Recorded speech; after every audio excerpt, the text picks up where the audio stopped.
Queen Aderonke is the founder of Africa Fashion Week London, established in 2011. I'm Queen Ronke Aderonke, an African queen and sustainable fashion advocate.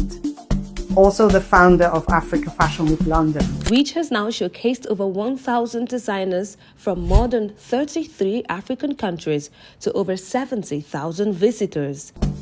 Africa Fashion Week London is not just a platform for showcasing the beauty and richness of African fashion.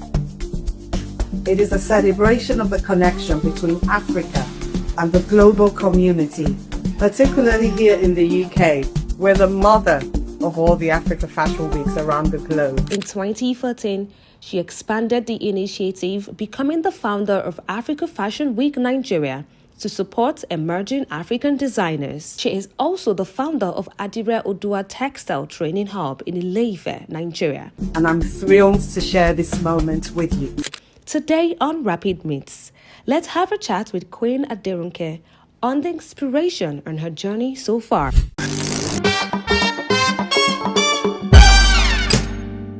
The last time I had an interview with you, very brief interview, was at Aderonke Lagos 2024. Oh, really? Yeah, easy. And we're seated here together, having this interview, which I find really humbling to sit with you today here. It's an honor. Thank you. So I know you've done quite a number of things, and one of it is in the fashion industry, and you're still doing more. You've done a lot. If you decide not to do anymore, you're good to go, right? However, you're still doing more. But talk to me about the Africa Fashion Week London and Africa Fashion Week Nigeria, which you are the founder of. What exactly is fueling that particular idea for you? And you also forgot about the Africa Fashion Week Brazil. Oh, that is co-founder. No, I'm the co-founder. So we started Africa Fashion Week Brazil in 2022. Yes. But the motive, the reason behind Africa Fashion Week London, which actually is the pioneer of all my fashion events, it was born out of a moral obligation and an urgent need back then in 2011. Prior to that time, there weren't any fashion weeks that supported African brands, African creativity, African fashion outside the shores of Africa. So we had the mainstream fashion weeks like the London, the Paris, the Milan, and all of the New York and all of the other ones. But we didn't have a fashion week that focused on supporting, indigenous African fashion. So it was born out of a moral obligation and an urgent need to support African creatives, to allow them to become visible, to create awareness for them, which would then lead to sustainability for them to become sustainable brands. And that was why we started Africa Fashion Week London in 2011, Africa Fashion Week Nigeria in 2014, and then Africa Fashion Week Brazil in 2022. If I didn't know you, I haven't heard about you before today, how would you describe yourself to me? I'm a cultural ambassador. I love African culture because our culture is so rich. Our food, our fashion, our languages, there's just something so unique about our culture. And Africa has like over 3,000 different ethnic tribes, and each tribe has its own cultural identity. So I'm a cultural person. Africa Fashion Week London 2011, Africa Fashion Week Nigeria 2014, Africa Fashion Week Brazil 2022. How would you describe your journey in the fashion industry? And the reason I ask you this is because you didn't start as one in the fashion industry. If I'm not mistaken, you were into law and perhaps pivoted into fashion. How would you describe what has happened and how would you describe your journey? I didn't study fashion. I studied law. Right from the time that I was growing up, I always had a passion for the fashion industry. Not as a creative, because I can't design, I can't sketch, but just more of the business side of fashion and, showcasing exposing, creating awareness for those who make these beautiful outfits and beautiful designs. When I wanted to go into the fashion industry, when I was young, there was really nothing like the business of fashion. Yeah. And fashion was seen as something for the lowest of the low then. So it was tailors, it was seamstresses. We didn't have designers then in Africa. So then saying I wanted to go, or I want to go into fashion, then I was like told off that, what do you mean you want to go into fashion? It's not a lucrative profession. You've got to study law, or you've got to be a doctor, you've got to be an engineer or something. So I thought, okay, I might as well study law. I like reading. My mom's sister, she's retired now. She was a judge. And I remember during my summer holidays, I would go with her to court.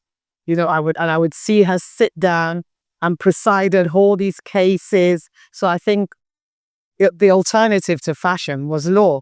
So I studied law.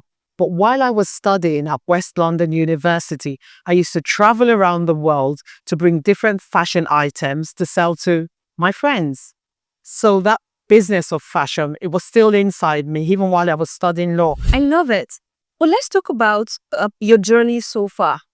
In those moments when it doesn't look like what you've been expecting, it is not easy to have the Africa Fashion Week. It's a week-long event, if I'm not mistaken. It's a week long, but the run up to it, the preparation is almost like 8 months. You have to sign up designers from across the world. You have to curate them. You have to look at their designs. Are they fit to go on the runway? So it's a lot of work. You have to do the model casting. You have to do the marketing, the PR, the press. You have to look for a suitable venue, that aligns with what you're trying to portray as well. So it is a lot of work. In those moments when it feels like you're not getting exactly what you want, especially because for you to do anything, it comes with pros and cons. It comes with challenges. What do you do? I take my inspiration from God, because I look at the universe, how big the universe is. It's unimaginable. I look at the human beings. I just start to visualize, the creativity, the magnitude of God's creativity. And I say to myself, you were made in God's image according to the Bible. The Bible says we were made in God's image. So if I was made in his image, then my creativity is meant to run as wild and far as it can get. And then I think of those things and I say, you know what? You better get up and stop feeling sorry for yourself and get it going. So I get up again, and then I keep at it, and I enjoy it anyway, because the smile it puts on faces of the brands who showcase, the testimonials that we get from designers who have never been on the runway before, and we're giving them that chance. So yes, we do showcase a few big brands, like Adebayo Jones, Adebakare, Amos Ejiro Tafiri, who lend their name, to the events to support the up-and-coming emerging brands. But I focus more on the emerging brands because they are the ones that need that platform. They need that visibility. They need that confidence, They need that connecting, that educating and all of that. Talk to me about the growth that has happened in the fashion industry. And the reason I ask this question is because when you travel outside of Nigeria, but the African prints, you stand out. You're completely different. It didn't used to be the same years ago. Talk to me about what you've observed about the growth that has happened in the fashion industry. I think African fashion, the growth has been phenomenal. I think it's our time to shine. And there was a UNESCO report that was released in 2023, and it said that African fashion, we have the potential, we have the power to become the next leading voice in the global fashion industry. Our fashion is amazing. Our creativity is limitless. And, I said that we have about 3,000 tribes in Africa, and each tribe has its own unique fashion culture. So what is in Kenya is different from what's in Ghana. What's in Ghana is different from what's in Nigeria. It's different from what's in South Africa. And we see that on the runway of Africa Fashion Week every year, because we have designers who come from the continent of Africa to come and showcase the best out of Africa. Who would you say is your inspiration, Your Majesty? My husband inspires me because when I look at the things he does for humanity, when I look at his service to humanity, and he keeps on going, he never gets tired. He attends to everyone. Sometimes at the palace on a daily basis, we might have 100 people who want to see him, and he never says no to any of them. So he inspires me, to just keep on, doing what you love doing and doing it very well. What would you want to be remembered for? I would want to be remembered for my service to humanity, but in the fashion and creative industry. I work with so many young people, especially women, young women. I'm like a mentor to them. I inspire them. I tell them not to be defeated with challenges, because, in Nigeria and in Africa and even in the world, women tend to be put down in a way. Women are told not to aspire to attain certain heights. So I use my platform, my fashion platform, to advocate for equality for women, because what a man can do, a woman can do better. And we've seen phenomenal, amazing female designers. So I support them. It's interesting that you'd say you want to be remembered for the impacts that you've made, especially in the fashion world. And it brings me to my other question, which is about the institution that you have, or the training center that you have where you train women in the fashion industry. Talk to me about that. In 2021, my husband and I, His Imperial Majesty, opened an Aderonke textile training hub. We never knew Aderonke was going to become this popular as it is today. But it was after COVID. So it was opened as a COVID bounce back facility. We all know that there were lots of jobs and lots of income during COVID. So there were so many women, in Ife and its surroundings that were out of work. There was nothing for them to do. So we thought, what could we do to help these women, but at the same time promote our cultural heritage? And we decided that we were going to open an Aderonke training center to train women. So we got, resources, we got educators within the Aderonke industry, brought them together. My husband gifted us a piece of land, gave us money to pay to build the place and start it. And that's how we started. And over the years, we have trained over 1,000 women and young people as well in the craftsmanship of Aderonke making, to enable them to become sustainable, for the women to put food on the table, for the women to pay the school fees of their children. And it's really great. What we're doing is really great. And it's interesting to see what you've done in the fashion space. It's interesting to see how many lives you've impacted. It's interesting to see how you've continued to push the fashion industry, not just in Nigeria, not just in Africa, but globally. If there is something you would say to a woman out there who would watch this video, who would listen to you, what is that thing you would say to her? It would be, never ever give up on your dreams. We started Africa Fashion Week London when the world was not accepting African fashion. We were told to change the name, that African fashion doesn't sell. We were told that no one buys African fashion in London. But I didn't give up on my dream. And here I am today, 15 years, of Africa Fashion Week London. And now we have mainstream brands like Disney. We have mainstream brands like the London School of Economics, now wanting to associate with us because of that sustainable arm that we have attached to Africa Fashion Week London, because of our resilience, because of our consistency. So never give up on your dreams. Make sure that whatever you do, you showcase leadership. We are now one of the leading voices in African fashion. And the world The world is screaming for leaders. So as a woman, whatever you do, make sure you put leadership values into it. And then also there's this African saying, when you want to run fast, you run alone. Or when you want to run far, you go with people. So collaboration is very, very important. So last year you marked Africa Fashion Week Nigeria. You marked a decade, 10 years. This year would be 11 years. What should we expect? I was at the Africa Fashion Week in 2024, and I will be there in 2025. What should we expect from this year? Every year we have creative talents on the runway from across Africa. And the reason why we started Africa Fashion Week Nigeria was, I think in 2013, we had an influx, of designers who wanted to come to London to showcase. There was no way we could take all of them. And some of them couldn't even afford the logistics of traveling to the UK, their collection, their tickets, their hotel accommodation in London. So we thought, why don't we do something that is more local, but also more affordable? And that a lot of Africans can be a part of. And we started Africa Fashion Week Nigeria. So we always have talents from different African countries come and showcase their culture. Because when our designers come, they don't just come with their fashion.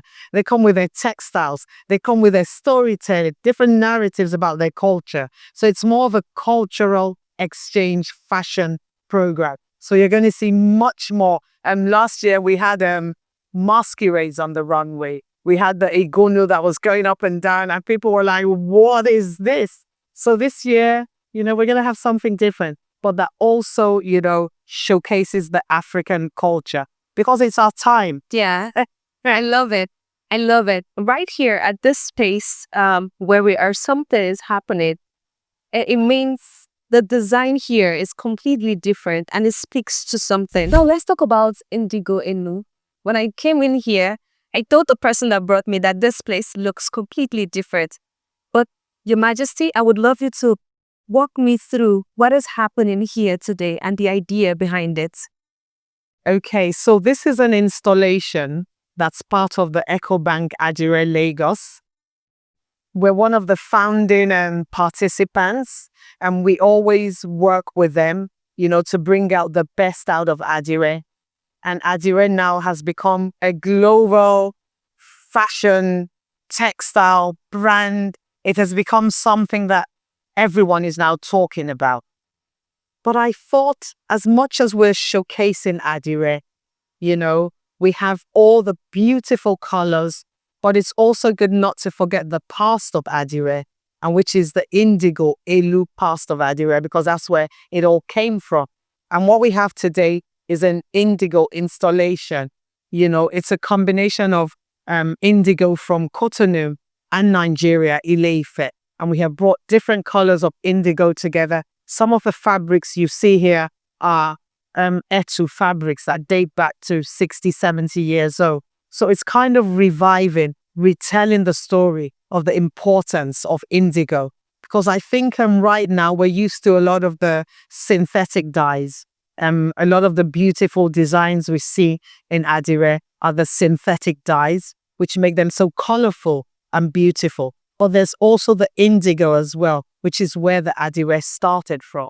So real quick, I want us to move around a little bit. Okay, walk me through the designs here. Yes, so this is it looks like, it feels like a bit like denim. Yes. So what is the idea behind the color?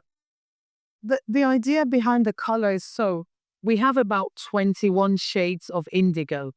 So it's to showcase the different shades. So this is a lighter color. Yeah. And that one goes after it. And then there's a darker color. So it's just to showcase the 21 shades of the different, what we can do with indigo. And this is our narrative here. Yeah. Elu, the Yoruba word for indigo. It represents far more than a color. It's a deep symbol of African heritage, identity, and resilience. And what this exhibition does is celebrates the rich cultural and spiritual side of indigo as well. These are all your patterns or designs gotten from the hub. Gotten from the hub in collaboration with one of our partners in Cotonou as well. So yeah, so here they are. And then I'm going to take you there to where you can see the different names on some of the patterns. We have some fabrics here. Remember, I was telling you about the Etu fabric. This fabric here is about 70 years old. Mm. And That is close to a decade. yes, and that's the sustainability arm of indigo. It never fades. Some of these ashokes here are like 50, 60, 70 years old. So you're also about sustainability. So for you, Yes, sustainability, because indigo is the major dye that is not harmful to the environment. So it's not polluted, it doesn't have any chemicals, and it comes from a tree. So it comes from the elu tree. And then you pluck the leaves. After plucking the leaves, you grind them. And then, there's a process. Yeah. Then it turns into dye. So in the ancient days, fabric was used as a means of communication. So if someone had a child, there's a certain fabric with a certain motif that they would make on that fabric to congratulate the mother and father of the child. If there was going to be a war between two towns, they would put it on the fabric because there was a symbol or a sign for that they would put on a fabric and send to the next village or the next town that, you know what, we're ready to go to war. So it was a means of communication for us, especially the Yoruba people. We used to use our signs, our fabric, as a means of communication. So for instance, this means Okboiro of lies. So if this is put on a fabric and sent to someone, then they're indirectly calling the person a liar. Yes, it's deep. it's very, very deep. But let me ask you, are you bothered about the preservation of our culture? It's very, especially with the current generation.